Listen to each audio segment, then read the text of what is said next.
بسم اللہ الرحمن الرحیم۔ السلام علیکم۔ 9ویں جماعت کی اردو اور اسلامیات پنجاب بورڈ کے نوٹس PDF میں خریدنے کے لیے رابطہ کریں۔ واٹس ایپ اور موبائل نمبر 0321 22 80 942۔ انشاءاللہ آج کی ویڈیو میں آپ کے سامنے 9ویں جماعت کی اسلامیات کی نئی کتاب جو کہ Punjab curriculum and text book board نے حال ہی میں شائع کی ہے اور اس سال سے پنجاب کے اسکولوں میں پڑھائی جا رہی ہے، اس کتاب کے 6 باب کے سبق علماء و مفکرین رحمۃ اللہ علیہم کے نوٹ فراہم کروں گا۔ جیسا کہ آپ جانتے ہیں کہ سلیبس کو کم کر دیا گیا ہے، تو جو سلیبس میں شامل نہیں ہیں ان کو میں نے اس میں بھی شامل نہیں کیا ہے، اور جن کے بارے میں سوالات آئیں گے پیپر میں تو انہی مفکرین کو میں نے اس میں شامل کیا ہے۔ دوسری بات یہ ہے کہ کتاب میں بہت کم مواد تھا تو میں نے مختلف کتابوں سے مواد کو جمع کیا ہے تاکہ اچھا نوٹ بن جائے۔ اگر آپ اس طرح کی اضافی معلومات جس طرح میں نے لکھا ہے اسی طرح اگر آپ پیپر میں لکھیں گے تو انشاءاللہ آپ کو بہت اچھے نمبر ملیں گے۔ اگر آپ میری سابقہ ویڈیوز جو میں نے اس کتاب کے بارے میں بنائی ہیں مکمل طور پر دیکھنا چاہتے ہیں تو اس ویڈیو کی ڈسکرپشن میں موجود لنک کو وزٹ کریں۔ تو آئیے ویڈیو شروع کرتے ہیں۔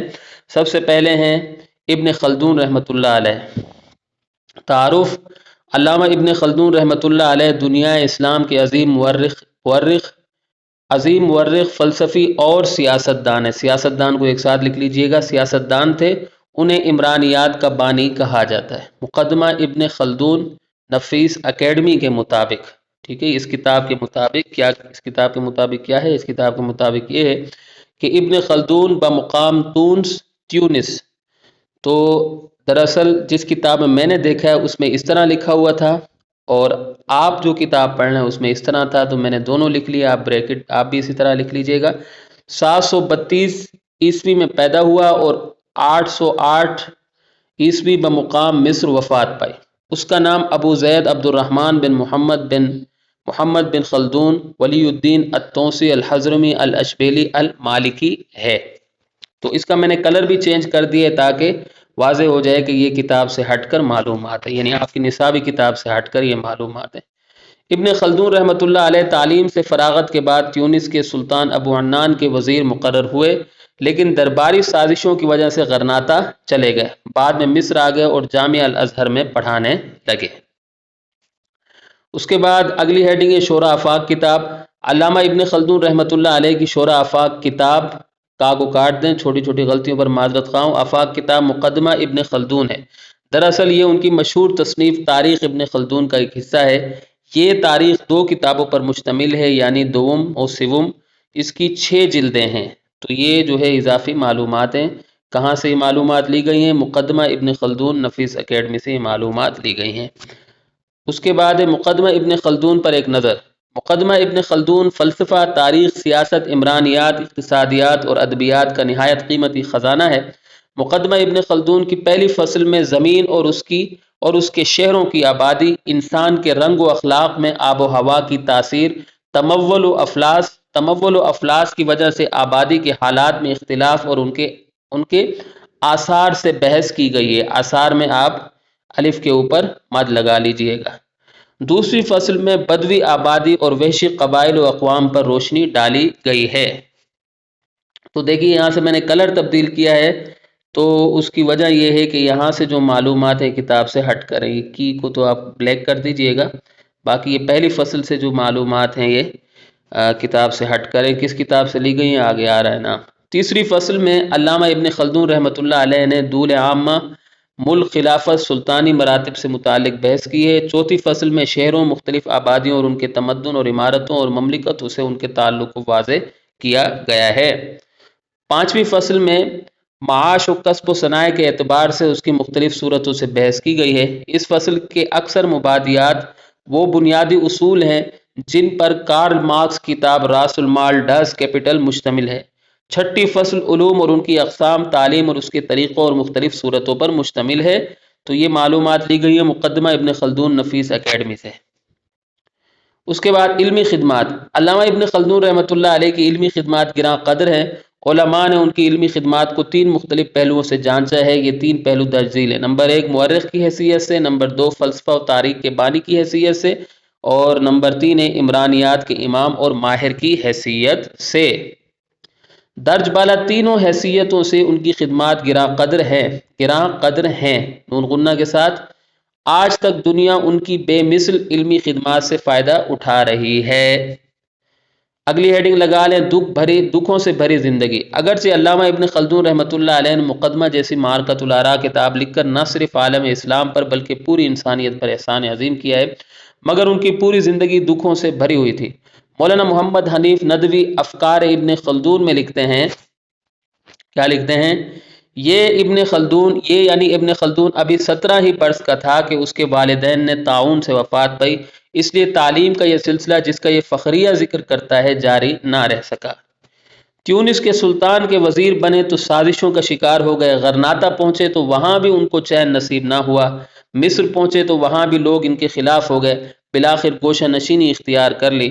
مولانا محمد حنیف افکار ابن خلدون میں لکھتے ہیں، اسی اثناء میں اس کو بہت بڑے صدمے سے دوچار ہونا پڑا جس کی سہار اس کے لیے بہت ہی مشکل تھی۔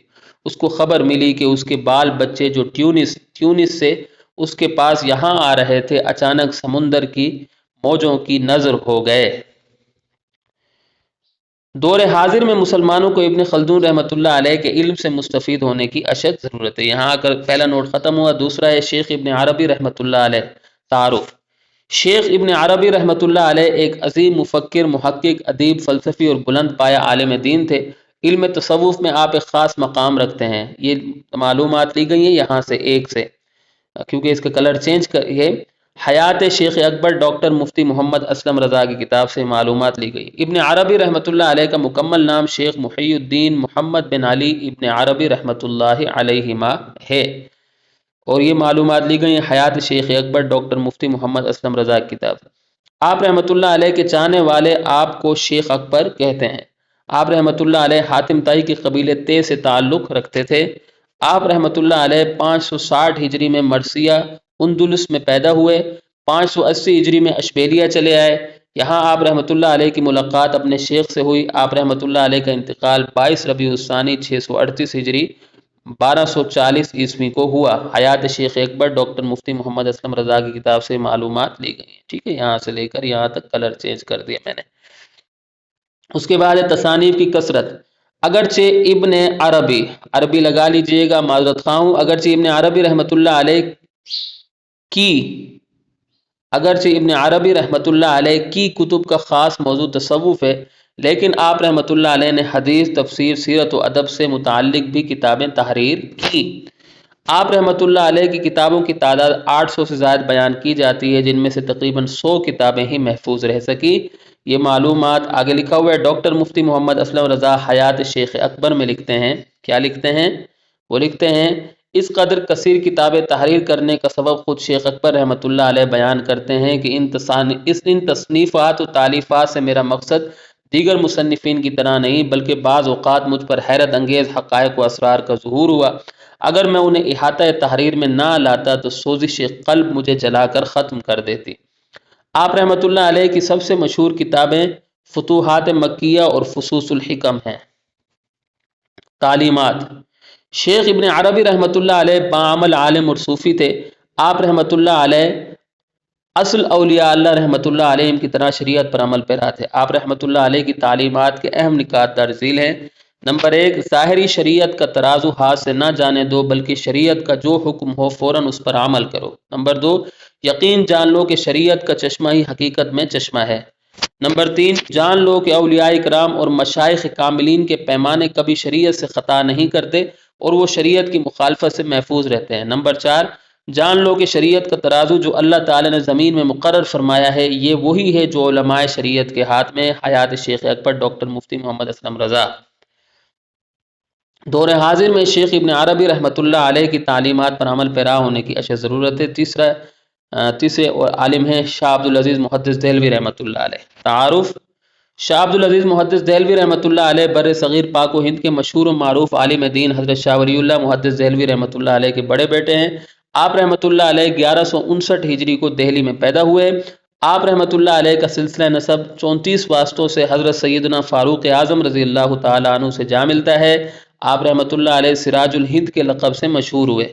آپ رحمۃ اللہ علیہ نے بیماریوں کے باوجود درس و تصنیف کا سلسلہ جاری رکھا۔ آپ رحمۃ اللہ علیہ 80 برس کی عمر میں 7 شوال 1239 ہجری کو انتقال کر گئے۔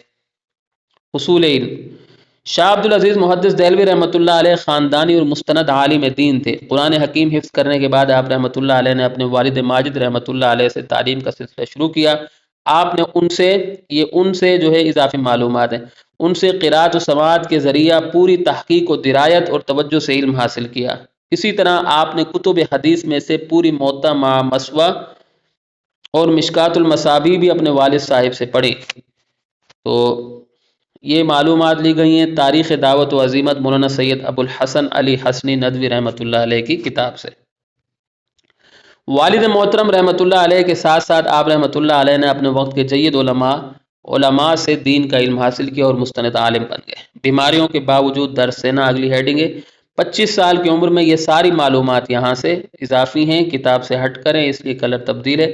25 سال کی عمر میں آپ کو متعدد اذیت رساں امراض نے گھیر لیا، جن کے سبب آپ مراغ جذام برس میں مبتلا ہوئے اور بصارت بھی جاتی رہی۔ بعض واقفان حال نے آپ کے 14 تکلیف دہ امراض کا ذکر کیا ہے۔ اس وجہ سے آپ نے تدریسی ذمہ داری اپنے دونوں بھائیوں شاہ رفیع الدین صاحب رحمۃ اللہ علیہ اور شاہ عبد القادر صاحب رحمۃ اللہ علیہ کے سپرد کر دی، مگر اس کے ساتھ ساتھ خود بھی درس دیتے تھے۔ تصنیف و افتاء اور وعظ کا سلسلہ بھی جاری رہتا تھا۔ یہ معلومات لی گئی ہیں تاریخ دعوت و عزیمت مولانا سید ابو الحسن علی حسنی ندوی رحمۃ اللہ علیہ کی کتاب سے۔ اس کے بعد تجدیدی کارنامے اور تصانیف۔ شاہ عبد العزیز محدث رحمۃ اللہ علیہ کے چند تجدیدی کارنامے درج ذیل ہیں۔ نمبر 1، قرآن مجید کی ترجمانی، مسلمانوں میں اس کی تعلیمات و مضامین کی اشاعت، اس کے ذریعے سے عقائد کی اصلاح۔ حدیث کی نشر و اشاعت، اس کے درس و اجازت کے سلسلے کا احیاء، اس کے حلقہ درس کا اجراء اور اساتذہ حدیث اور شارحین کتب حدیث کی تربیت۔ جہاد فی سبیل اللہ کا احیاء اور ہندوستان میں اسلامی اقتدار و مسلمانوں کی آزادی کے لیے سب سے بڑے خطرے اور چیلنج کا مقابلہ۔ تو یہ معلومات لی گئی ہیں تاریخ دعوت و عزیمت مولانا سید ابو الحسن علی حسنی ندوی رحمۃ اللہ علیہ کتاب۔ فتح العزیز، تحفہ اثنائے عشریہ اور بستان المحدثین آپ رحمۃ اللہ علیہ کی مشہور تصانیف ہیں۔ دور حاضر میں شاہ عبد العزیز رحمۃ اللہ علیہ کے علم سے مستفید ہونے کی اشد ضرورت ہے۔ تو یہاں اگر ہماری ویڈیو اختتام کو پہنچتی ہے، چھوٹی چھوٹی غلطیوں پر میں آپ سے معذرت خواہ ہوں۔ امید ہے کہ آپ کو میری یہ کاوش پسند آئی ہوگی۔ اگلی ویڈیو تک کے لیے مجھے اجازت دیں۔